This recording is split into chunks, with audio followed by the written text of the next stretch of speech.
your heart. I hope you don't have any grudges in your heart. Yeah? Okay, now you understand. Okay? So please, so let's go. The Spirit of God said, I should tell you, let's go of grudges. Okay? Forgive. Okay? And forget. Please. So that what God wants to do, God will do it. Amen. Who is she to you? Come. This is your daughter. This is a woman of God. Take care of her. Okay?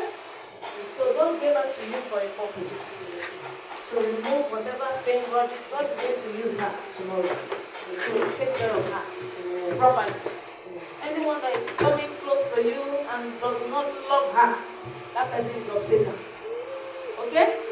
That person is of Satan. So you reach out to God. It's a minister of God tomorrow. So God will not make a mistake by putting her into your key. It's not a mistake. It's not an accident. You know, the ways of God is strange. Okay?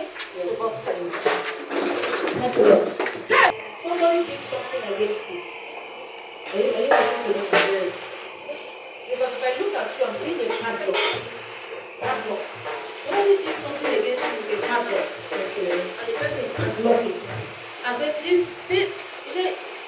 do this person. I don't know what issue you have with the person, but this is what I'm saying. But it's not an issue of me. It's something from the past. And the person,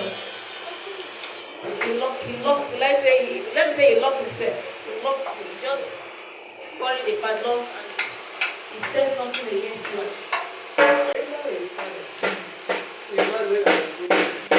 So that morning, when I woke up, I wanted to bust, I wanted to put something on my hand, I stepped my leg or something. I looked at it, I raised the carpet, I saw a big padlock tied with black threads.